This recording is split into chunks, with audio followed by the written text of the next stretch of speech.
Tonight we'll wander through an old city quarter where every roof bears a clock, and the whole neighborhood keeps slow, steady time. We'll start at the gate, cross the narrow streets, climb a few stairways to the rooftops, and listen as hundreds of ticking hearts guide the evening from dusk into gentle night. The entrance to the Clocktower district is a stone arch with shallow grooves worn by hands that have touched it for generations. A bronze plate is bolted into the wall with the district's motto engraved in simple letters. Keep good time, and time keeps you. Just beyond the arch, the street stones are small and square, set in tidy rows that make a soft pattern underfoot. Old gutters run along the edges, carved from limestone, pale and smooth with age. Gabled houses lean toward one another at friendly angles, eaves nearly touching, like neighbors in conversation. On every roofline, a small tower rises, each with a dial and hands and a little hatched door. Some clocks have faces of creamy enamel, others show bare metal, brushed in circular lines. Many housings are painted in faded colors: sage, brick red, pale blue, sun-bleached on one side and richer on the other. And everywhere in the background, a nested hush of ticking, slow, fast, tiny and bold, layered like rain on leaves. The district keeper's cottage sits just inside the gate. Its door a thick slab of wood with a porthole window. Inside, a small workshop glows with lamplight that makes brass gears gleam. The keeper today is a woman named Mara, with careful hands and a tool belt that never rattles. She lifts a pocket watch from a velvet tray and compares its second hand to the wall clock above her bench. When she hears the minute bells around the district prepare to chime, she pauses and listens with her eyes closed. The sound rises in steps. A small bell from the bakery, a brighter one from the schoolhouse, a mellow tone from the bathhouse. Mara checks a ledger where every rooftop clock is listed by address and owner's name, with a neat note of each clock's temperament. Some like to gain a second with the high tide. Some lose it when the weather turns damp. When she closes the ledger, the lamplight catches the soft graphite on her fingertips, and a smudge near her knuckle tells you she has been working since afternoon. A cat lives opposite the workshop, striped pewter and cream, and patrols the water spouts as if they were narrow lanes in the sky. Its tag reads Piston, a joke the neighbors share without ever explaining it. Piston likes to stretch along the warm ledge beneath the baker's roof clock, front paws touching the flaking paint on the housing. When the minute hand clicks forward, the cat's ear flicks as though accepting a message. The baker, a broad-shouldered man named Rafi, steps into his doorway and tips a scoop of seeds to the sparrows that gather near the rain barrel. He glances up at his clock to time the proofing of a tray of rolls that smell faintly of orange peel. The sparrows hop and peep, their heads tilting in the precise rhythm of the second hand. Piston blinks with slow approval and resumes his inspection route along a narrow parapet. The ticking follows him like soft footsteps, guiding him to his next warm perch. The watchmaker's window is a shallow stage for small, patient dramas. In it, a glass dome covers a carousel of gears that slowly rotates, the teeth sliding past each other without hurry. Inside the shop, boxes are labeled by hand. Pins, pallets, hairsprings, jewels, and each tin makes a faint clink when set down. A boy named Juno brings a kitchen clock from his grandmother's apartment, wrapped in a shawl that smells of lavender. The watchmaker, Mr. Eno, sets the clock on a felt square, opens the back, and breathes a friendly sigh at the neatness inside. He sets the pendulum swinging with a fingertip and listens. The pendulum's arc is short and decisive. The beat steadies after 3 swings. Juno presses his ear to the case, and his shoulders loosen when the regular cadence settles.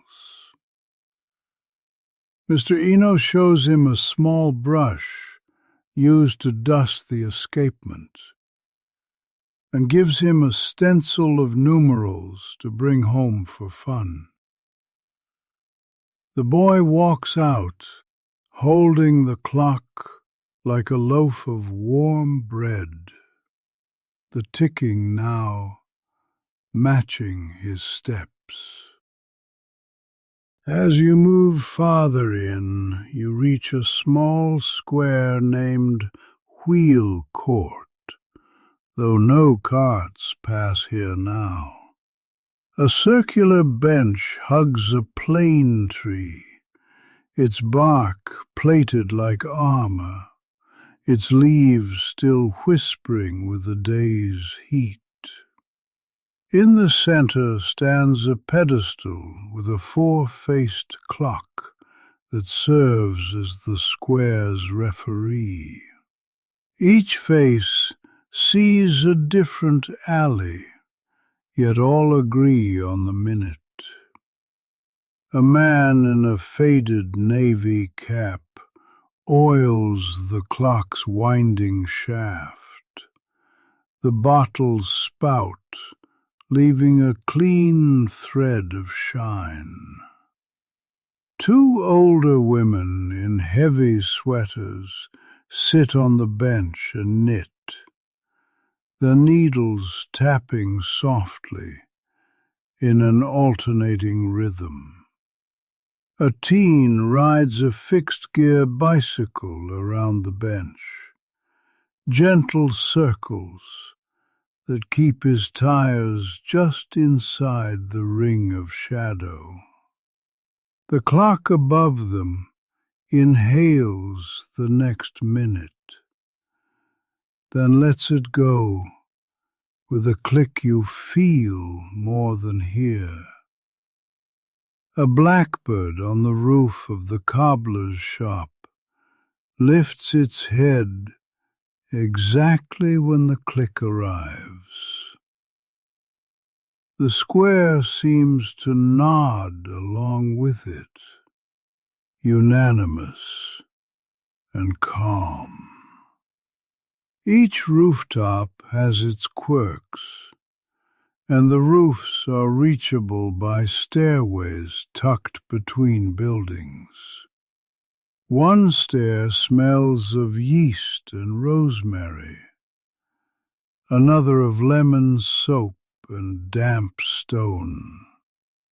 On one, a shallow basin collects rain and shows a wavering copy of the sky. On another, the handrail stays warm long after sunset. At the top of the stairs, behind the print shop, a clock sits within a cupboard, the color of tea leaves. Its hands are bone white and slightly chipped near the center.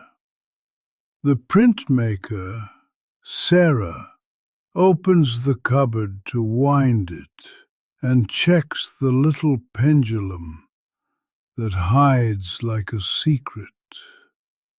She carries a stack of posters drying on boards, each sheet printed with train times for tomorrow, each time block chosen by the district clocks themselves.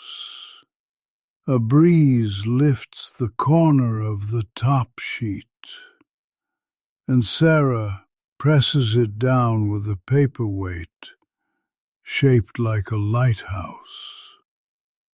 Somewhere to the east, a low bell counts the hour. Sarah repeats the number under her breath to verify her printing marks, and smiles when everything matches. Across the rooftops, slender bridges of oak span the narrowest alleys, allowing neighbors to visit without climbing down. The boards are thick, fitted tongue to groove, and the edges are smooth where palms often rest. A pair of twins, Myra and Devo, run errands for their father by crossing the rooftop bridges with little baskets on their arms. In the baskets sit glass ampules of clock oil wrapped in wool, a roll of chamois, and a magnifying eyepiece that always tries to escape. When they cross one bridge, the boards give out small hollow sounds in a repeating pattern that the twins know by heart. They play a game, placing their steps so the knocks match the minute ticks from 3 rooftops away. A woman hanging laundry on a line laughs and calls out a number that matches the hour they are pretending to ring. Myra holds up the eyepiece to the sun and looks like a sea captain. Devo pretends to adjust the wind like a mechanic. The bridges carry their laughter along with a faint scent of soap from the flapping shirts. At the bathhouse roof, the clock sits in a vented copper case that has greened at the corners. Moist air swirls up from a hidden courtyard, carrying the clean smell of cedar buckets and lye soap. The bathhouse attendant, a quiet man called Tom, sets towels to dry on the line strung below the eaves. Each towel corner is clipped with a small brass peg stamped with the bathhouse emblem. Tom's clock gains in steam and loses in wind, so he pays extra attention on breezy nights. He records small corrections with a stub pencil in a notebook kept beneath a folded cloth. From below comes the shush of bath water, poured from one basin to another, steady and even as the second hand. A girl rinses her hair in a corner fountain. The water threads through her fingers in silver lines. When the quarter hour arrives, a bell rings, a soft, damped tone that seems to have been washed before being hung. Tom listens once, nods, and goes back to the towels. The schoolhouse roof clock is the brightest white in the district. A circle that looks crisp even on overcast days. During the day, its minute hand is watched by rows of eyes. But now the windows are dark and the desks are tidied. A caretaker named Thela sweeps the paved yard, guiding leaves into neat spirals that look like galaxies. She has a set of keys that lay flat against her hip and never jingle. When she finishes the yard, she climbs the iron ladder inside the bell tower and checks the silencing pads that hold the bell steady overnight. She touches the clapper with the back of her fingers, as if greeting an old friend without waking them. A chalkboard still holds an unfinished equation, each number chalky and precise. The clock's second hand ticks past the problem in the same measured way it ticks past everything. Thela caps the chalk, snaps off the lights, and listens from the hallway for one last minute, just to be sure the silence holds. In a corner of the district, where the alleys bend like elbows, a tea vendor has a booth with a sliding window. A simple sign reads, boiling at 3:33. The vendor, a middle-aged woman named Aileen, times the kettle to lift its lid with a puff exactly 30 seconds before the planned pour. She keeps 3 sand timers lined up, the smallest for green, the middle for oolong, the tall one for black. Each is set going as the roof clock above her door tips its minute hand. A carpenter stops by and orders a cup, his fingers still speckled with sawdust. A courier rests his satchel on the counter and rubs his shoulder while the tea rests. 2 friends lean against the wall and count slow together under their breath, just because it's pleasant to match something reliable.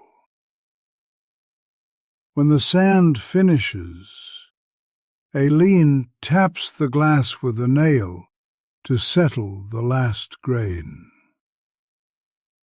The cups move across the counter with no scraping, just the soft bump of porcelain meeting wood. Night deepens, and the district's light follows a habit of its own. Lanterns on pulley lines are lowered and trimmed, their chimneys wiped with cloths that smell of ash and lemon.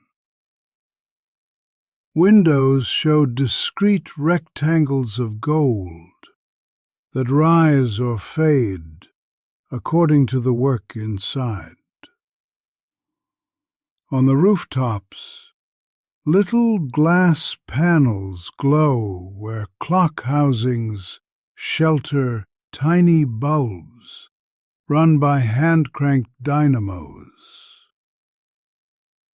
Those panels make sure the dials can be read from the alleys without being bright enough to wake anyone.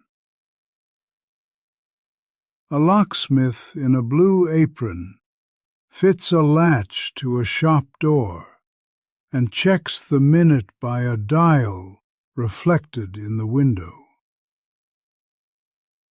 A couple on a balcony share a bowl of cherries and place the pits in a cup, one every minute, until the small pile looks like a tiny hill. A moth flutters around a lantern and finds the quiet braver than the light. The ubiquitous ticking narrows, grows more noticeable because other sounds have stepped back. Each second feels padded, as if walking on cloth. The bell ringers live near the western wall, in a row of narrow houses with steep stairs. In the smallest house, a ringer named Fenn keeps a chart pinned above his work table, marked with days when different bells are tested. He opens a wooden crate and checks a set of leather mufflers, each cut for a specific bell mouth, labeled by a number that corresponds to an address.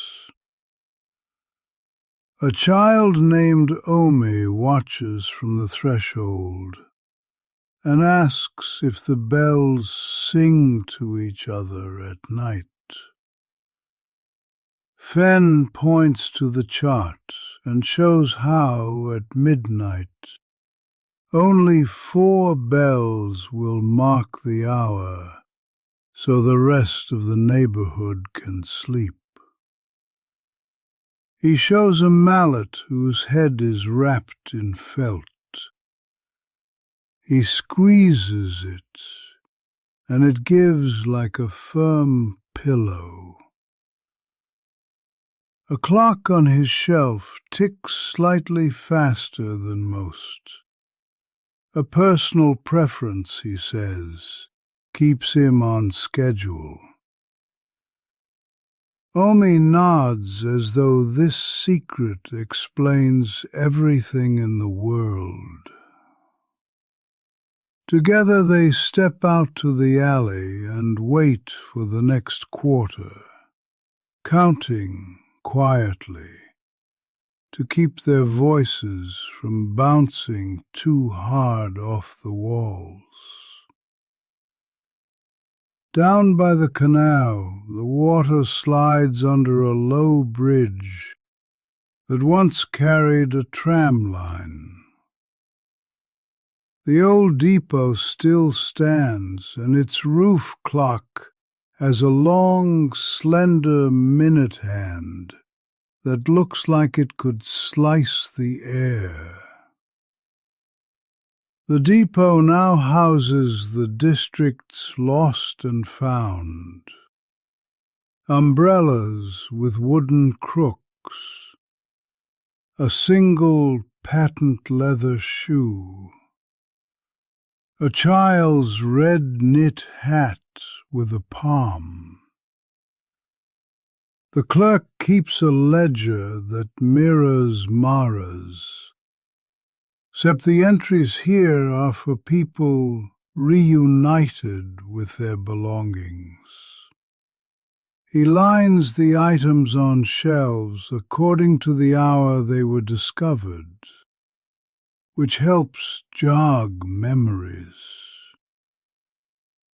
A barge hums past with crates of apples, and the wake forms small ripples that touch the stone steps.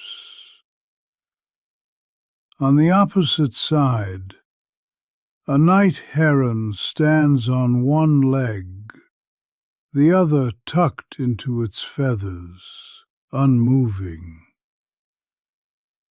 The heron's eye remains open and alert, reflecting a clock light in a bright pin. When the bridge clock gives the next minutes, the heron blinks once, a slow shudder.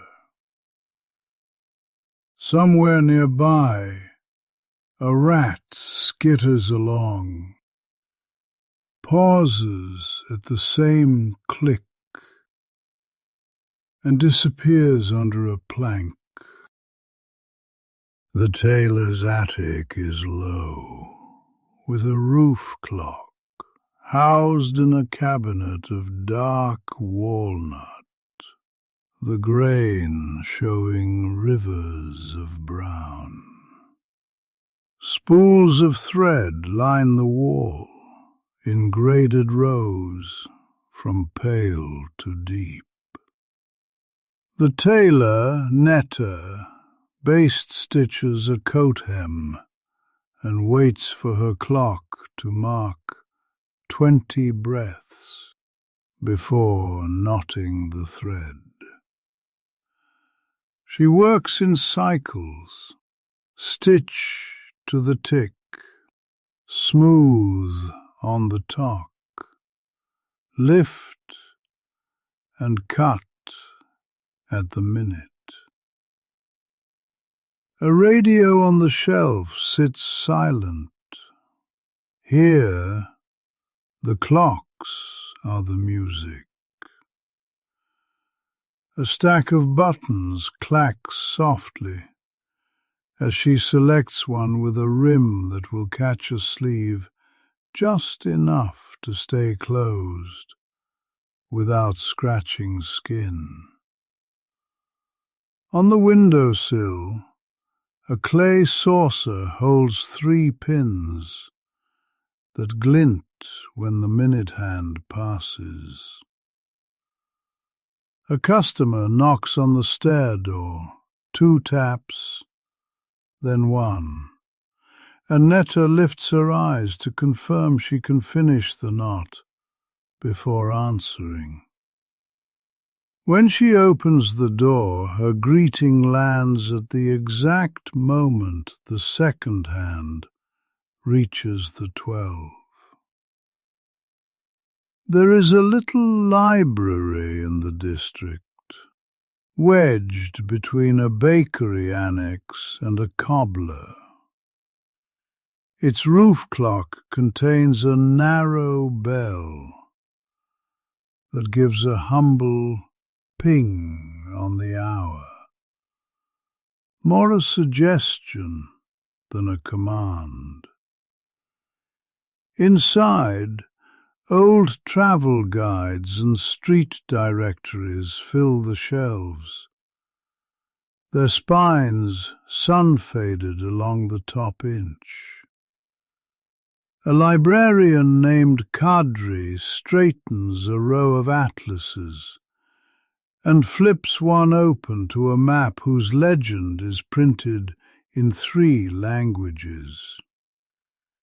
He keeps a thin brush for dusting the clock face that peeks through a square opening in the ceiling. 2 students sit at the table making notes in clean, slanted handwriting, and their pencils lift exactly when the minute turns, as if time itself had warned them to think. A short ladder lives under the clock opening, and Kadri climbs it gently every 2 days to adjust the time by less than a breath. He never needs to adjust it far. The library clock is stubborn and precise. A fern in the window unfurls another tiny curl, and the librarian adjusts its pot so the plant faces the clock, as if it too enjoys a schedule. Near the eastern wall, the district's smallest roof clock crowns a stone bake oven used for night breads and morning pastries. The oven master, Edda, wears a cloth cap and keeps a timing chalk behind her ear. When she shovels loaves in, she marks a symbol on the hatch for each minute they need. The hatch itself is scorched at the edges and carries a permanent scent of flour and smoke. Edda's daughter Lena sits on a step, carving tiny wooden clock hands with a small knife, careful to keep both directions of the taper the same. Every few minutes she holds 2 hands up to see whether they look like a gentle pair. A cluster of swallows uses the warm air above the oven to swoop and rise, their bodies like brief, well-swung commas. When the little roof clock gives its mild click, Edda counts in her head and nods at Lena, who flips the chalk symbol to its finished side. Rolls slide onto a rack. Their crusts crackle in crisp whispers. The rain arrives, not a storm, but a fine, even drizzle that gives everything a clean outline. Roof tiles darken and show their patterns more clearly. Water beads on the glass of clock faces, and the minute hands sweep through the droplets like oars. In Wheel Court, the plane tree leaves look freshly painted. Ailinn pulls down her awning and positions cups upside down to dry, ready for the next boil. Fen lifts a hand to the rain and tests the dampness that will make the bell's tone thicker, planning small adjustments for the midnight chime. The twins find that the bridge boards sound different when wet, and adjust their step game to match. Piston shakes himself once and curls under a stare, ears still reacting to the minute's arrival. The ticking does not change for rain. If anything, it is easier to hear as other noises soften. The district feels collected and sure of itself. At the topmost point of the district stands the master dial, which not everyone agrees needs capital letters, but receives them anyway. It is not a single clock, but a ring of slender dials mounted on a low circular wall around a flat terrace. The terrace is reachable by a final set of steps, shallow and even, and each step carries a small brass plate with a number that adds up to 100. Children like to step on all the numbers, or choose only the primes. Tonight, a small group climbs with lanterns hooded to keep the light low. Mara the keeper meets them with a satchel on her shoulder and a soft brush in her hand. She checks each dial, reads a faint engraving on the brass cradles, and listens to the ensemble of ticks as if they were a single instrument. A gust of wind runs through, and the lanterns flap their wick shadows, and Mara waits exactly 30 seconds for the air to settle before making the final synchronizing turn. When the hands reach straight up together, the district has a habit. All at once, every roof clock gives the lightest click that marks the hour, but not a chime that would carry. The click runs down the streets like a gentle ripple. The baker pauses with his peal. The tailor sets down her shears. Aline rests her teapot on its trivet. The canal heron blinks. The twins look at each other and grin. Vela in the schoolhouse points once at the dark chalkboard as if finishing a lesson. A smooth alignment settles into the alleys. A person who was hurrying without a reason slows to the pace of the second hand. Piston lifts his head, then rests it again, as if satisfied with the roundness of the hour. The ring of slender dials at the topmost terrace seems to exhale. The district holds the moment like a cup, and then continues, second by second, with no insistence.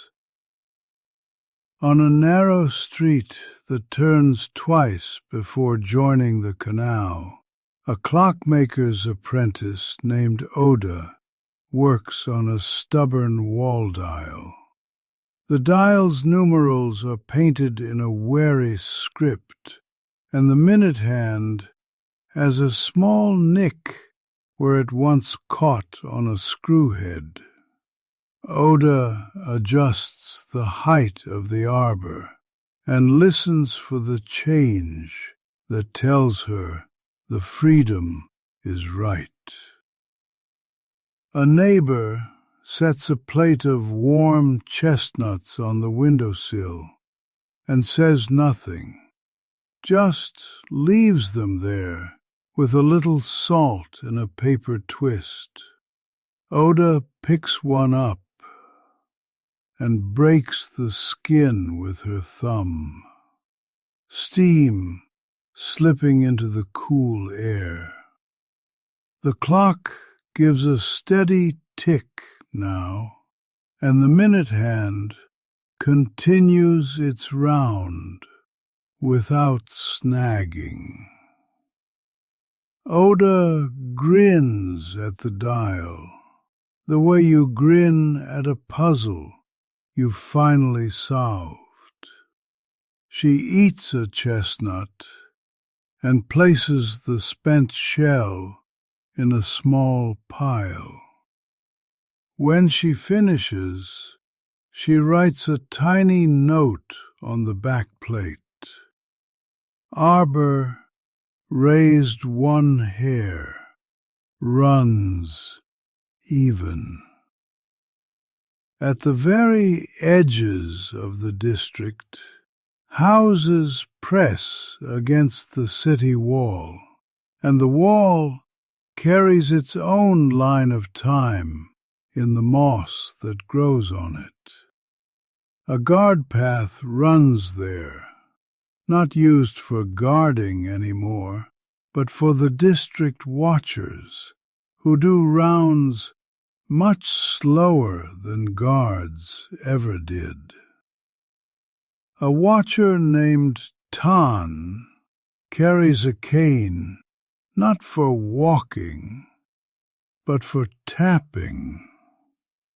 He taps the cane at certain stones that carry little brass inserts with shallow cups. The taps are quiet, more like a polite knock. Once near the bathhouse corner, once near the tailor's roofline, once near the old tram depot. Each tap is spaced by the number of seconds written, very small, on the brass. Tan looks down rarely. His body learned the distances years ago. Two bats sweep past and make brief curves in the lamplight. Somewhere a kettle lifts its lid again at 33. The taps and ticks keep each other company. Midnight arrives with only 4 bells allowed a voice. The rest of the clocks mark the hour with gentle clicks you could easily miss if you were not listening. Fenn's felted mallet meets the first bell. The tone is round and warm, travelling but not intruding. A second bell, smaller, answers from the east. A third speaks from the canal bridge, and, finally, a shy bell from the library pings like the idea of a sound. Windows that were lit soften. Lanterns lift into their housings. The canal carries a faint reflection of a minute hand and smears it into a silver line that keeps reforming. Mara writes a last note in the keeper's ledger, blots it with a square of paper, and closes the book. Pistum curls tighter. The twins' baskets rest on hooks, their cloths folded square. The district continues breathing, many little lungs, perfectly in time. Closer to morning, the bakery clock prompts an early stir. Rafi's lights come on as a soft rectangle against the dark. He checks the clock, turns the radio on low without volume, just to watch the dial, and shuffles flour with broad sweeps. Timing marks in chalk go up, erased, replaced. In the bathhouse, Tom primes the boiler at a minute that will give hot water by dawn without wasting fuel. Edda opens her oven, and the small roof clock above it shines through a new oil of rain that makes the numerals distinct. Arlin stacks cups and arranges the sand timers in a line like small companions. Vela sets a tidy pile of papers on the schoolhouse desk and stands at the window for 2 minutes to see the first shade of blue arrive. The heron lifts from the canal wall and flaps across to a higher perch, where it can see both water and the bridge clock. All this is simple, practical, and exact. When the sky lightens above the city wall, the Clocktower district reveals its edges again. Rooftop dials turn paler and seem to float. The terrace ring at the top is just a darker circle against the sky, and the brass plates on the steps catch thin light. Mara steps out and places her palm on the stone of the arch, where thousands of hands have rested. The engraved words reflect a little. The street stones show their tidy rows, and a puddle on the print shop stairs still holds a piece of last night's sky. The first sparrow begins a small song that fits between 2 seconds without displacing either. A milk vendor's wheel squeaks in a rhythm that accidentally matches a clock with a brisker beat. People begin to move again, their day measured not by hurry, but by clear little markers anyone can share. You look back once from the gate before stepping out. There is nothing grand to describe, only many honest details lined up and working together. Roof clocks keep their faces plain and helpful. Pedestrians adjust their pace without thinking. Tea boils, towels dry, pendulums swing. The minute clicks will continue to pass through this quarter, whether anyone listens or not. Knowing they are there is enough. If you return some night, the clocks will still be keeping their promises. And if you fall asleep before you come back, the district will keep watch, rooftop by rooftop, ticking softly in time.